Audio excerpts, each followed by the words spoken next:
Hello everyone, welcome to our channel. So today I'm going to share with you my planner lineup for 2024 and of course any journals that will be a part of my system next year. Now in the first half of this video you will get to see all the new planners that I've selected, and in the second half you will get to see all the old dated planners or the books that I've already used and what I plan to do with them next year. Now I will start off with this book that you see here. This is the Hobonichi HON in the A5 size. I have chosen this as a replacement for the Hobonichi cousin.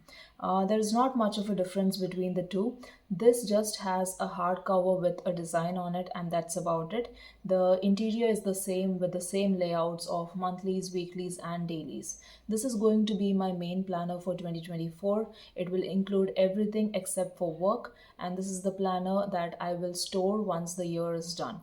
This is not just a planner for me, it is also a journal where I memory keep and therefore I need to refer to it later. And this is the only one that I store once I complete using it. The detailed setup of this planner will be shown in another video, therefore I'm not going into any further details over here. Let us go into the second planner. The second planner that I have chosen is a completely new one. So this is an Archer and Olive Undated letter size planner. It is quite huge, as you can see. This is what I have chosen for work. Now you might be surprised by that, but I always go with undated planners for work. The reason is simple, because I start my work planners in around March or April, and there are no planner companies that I know of other than Hobonichi that release April start planners. Even if they do, the problem is that I tend to like a certain layout for work, which even this planner does not have. My favorite layout, let me just show it to you. Okay, it is the Erin Condren teacher planner layout. So it looks something like this. So this has all of these boxes per day, and of course it is lined as well. This system really works for me because my work day is divided into several categories. In fact, it is exactly five as given over here. And the lines also make it so much easier for me to write and use it. So I'm kind of worried about how this new Archer and Olive will work for me, because it does not have that exact same layout. Let me just show you. Okay, this is what it looks inside. So it has the vertical columns, but then there are no boxes and of course no lines, as you can see over here. The only reason that I've chosen this is because I had bought it for a review, and I do not know of anyone who would use such a huge planner. So I have no choice but to use it myself. I do not want it to go to waste. So I still have time, because as I told you, I start my work planner in around March or April. If I don't change my decision by then, I will go with this planner. But this is something I'm a little worried about, because it is extremely heavy. And I am someone who carries huge planners. I don't have an issue with that. But this one, the paperweight as well as the hardbound cover, it is extremely heavy. I'm not sure whether I will be able to actually manage with this one. So a little worried about this one. Nevertheless, let's come to my next planner. So the next planner I have here is probably one of my favorites because it is so small. This is the Hobonichi Weeks, and this is the glossy cover that they released this year. I am not someone for glossy covers, but surprisingly I adore this cover.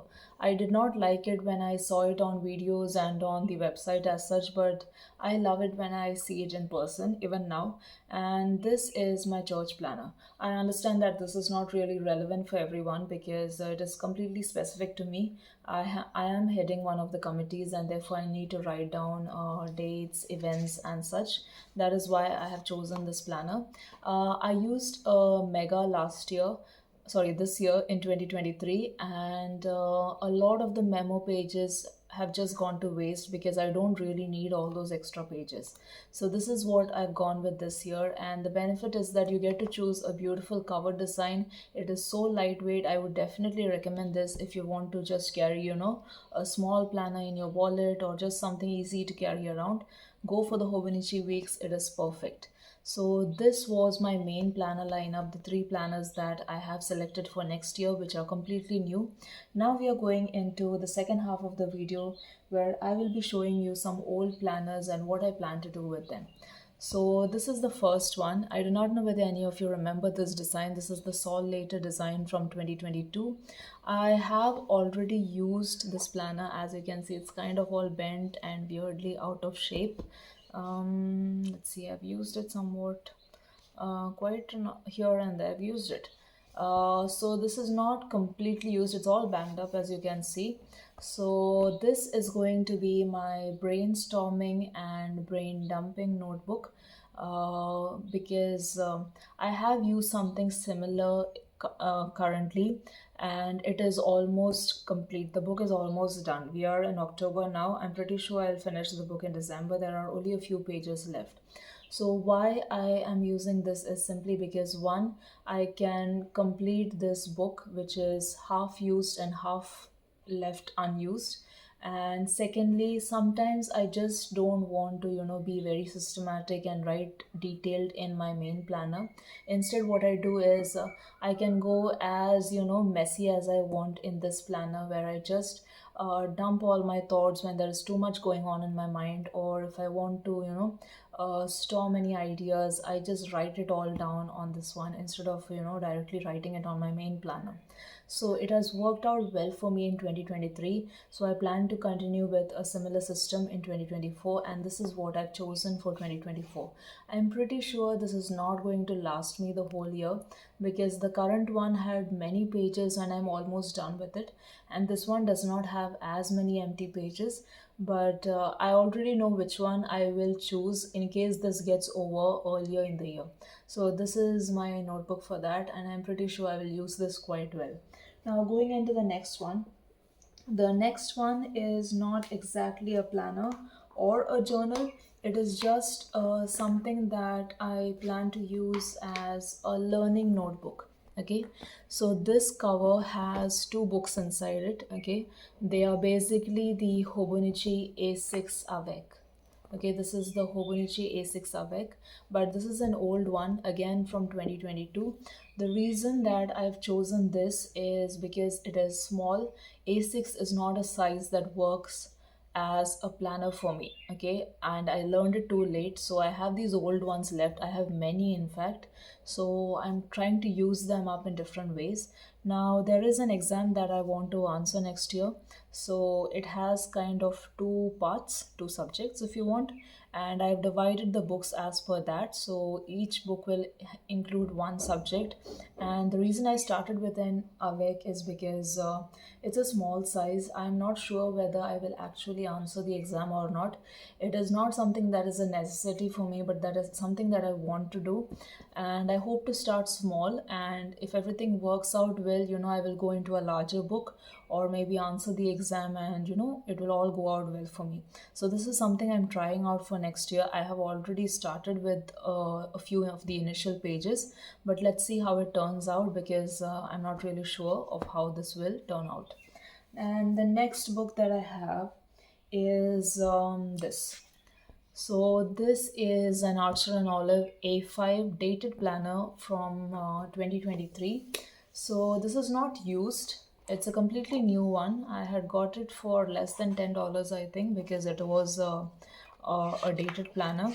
So obviously what will happen is that when I use it, I will have to redate it.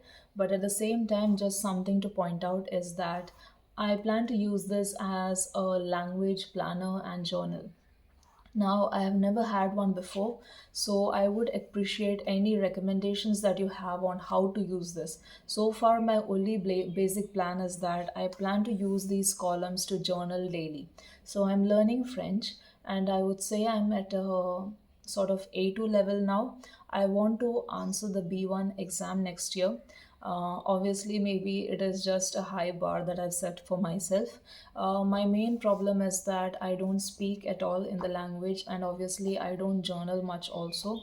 So, I want to start doing that regularly, and that is why I've chosen this, because I feel that this is not too huge nor too small for me to use, and I will be able to journal to this level or at least start journaling somewhat.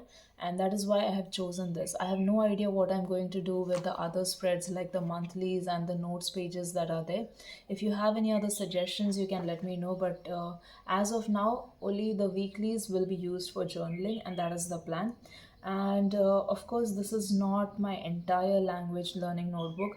I have a textbook and other notebooks that I'm using. This is specifically for journaling and planning. That is what I've kept in mind. So yes, now that I've shared my lineup, I hope to hear from you as well regarding what you have chosen for 2024 as part of your system. So hope to hear soon from you guys. Bye.